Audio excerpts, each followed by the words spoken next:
he departs for Washington on 21st itself, uh, where his program for the Washington leg commences. On the first day of his arrival in Washington, D.C., on 21st, the first key engagement would be an event that is focused on skilling for future, which essentially would try to bring out the key complementarities and the objectives that both systems seek to promote and achieve in the field of skilling and capacity building. On the same day, on 21st, there is expected to be, there will be a private engagement between President Biden and Prime Minister. On 22nd June, which is the second day of the program in Washington, that's the day of formal bilateral meetings, essentially would have 4 or 5 key components. The first component being the ceremonial welcome at the White House.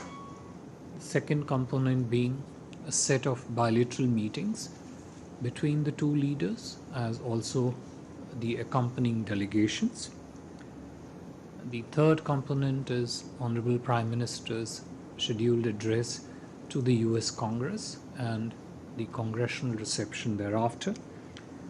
And the concluding component for June 22nd would be the ceremonial state dinner hosted by the Honorable President and the First Lady in honor of Prime Minister Shri Narendra Modi. The day 3 of the Washington leg, which is June 23rd, Prime Minister's program again would have 4 or 5 key components. The first being his interaction, one-to-one interaction with select CEOs spread throughout the day. Thereafter, Prime Minister will also be hosted by the US Vice President and Secretary of State Anthony Blinken at the state luncheon, which is part of the official state visit. Prime Minister will then interact with prominent professional personalities as also leaders from cross-section of the society at an event at the Kennedy Center. Prime Minister's last engagement in Washington, D.C. will be an interaction with the community leaders immediately after the Kennedy Center event, whereafter the Prime Minister will depart for Egypt. In terms of substantive context of the US visit, if I could just take a minute to highlight some of the key components on which we will continue to speak to you in coming days as the visit unfolds, and depending on Honorable Prime Minister's interaction day to day during his visit to the US. The first is a milestone in our relationship between the two countries. You heard Honorable External Affairs Minister say yesterday, it's a very significant visit, very important visit, a visit on which there is a genuine and widespread deep interest in the United States. 2, the visit is very rich in both form and in substance. 3, key component would be the leadership connect during the visit between the two countries. 4, naturally, an important element of the visit will also be discussion on the bilateral relationships, the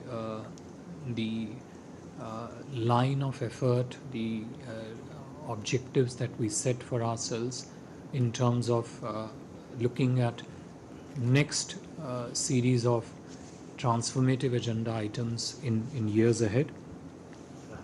And in that, I guess the effort would also be to build a network in which these new domains of partnership would be properly positioned.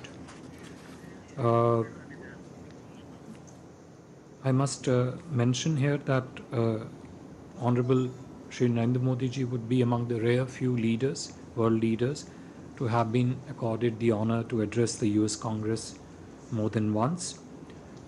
Clearly, another key context which has always continued is a strong and widespread degree of bipartisan support in the US Congress to the strengthening of this relationship. In terms of key elements of the relationship, many of which would feature very prominently during this visit. One, of course, as I said, is the political connect at the leadership level, high level of and very intense level of political exchanges has been one of the key features of our relationship. Just within this month, we have had 3 very high-profile visits from US to India, including of most recently, which is the National Security Advisor of the US, Jake Sullivan. Prior to that, Defense Secretary of the US, Excellency Lloyd Austin. And we also had the privilege of hosting Secretary of State Blinken earlier this year.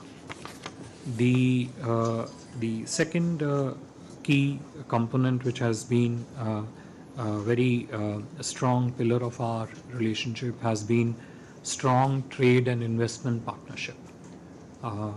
Whether you look at the quantum of bilateral trade touching close to $200 billion or the strong flow of capital on both sides. 3, the technology component. And technology component interfaces with many other domains. So technology itself interfaces in the telecom area, in the space area, in the manufacturing domain. Also, a lot of it also as a triangulation of technology, manufacturing, and investment. A lot of this translates into that. Within the technology realm, the critical and emerging technologies has been the most recent area of focus, an area which presents itself with really very exciting opportunities for bilateral engagement in months and years ahead.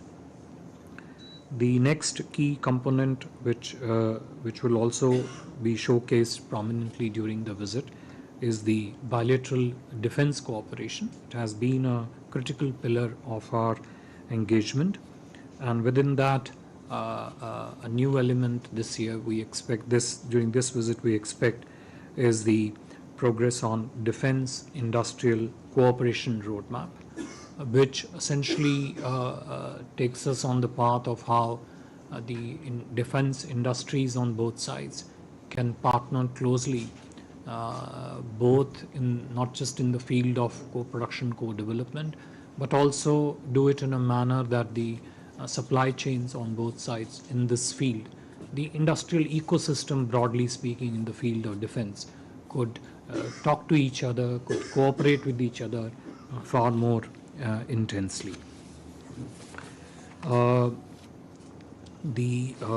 Another key component, always a very vibrant, robust and dynamic component of our relationship, in many ways a strong driver of the relationship, is also the diaspora, Prime Minister's interface with diaspora. We have close to 5 million strong Indian diaspora in the US.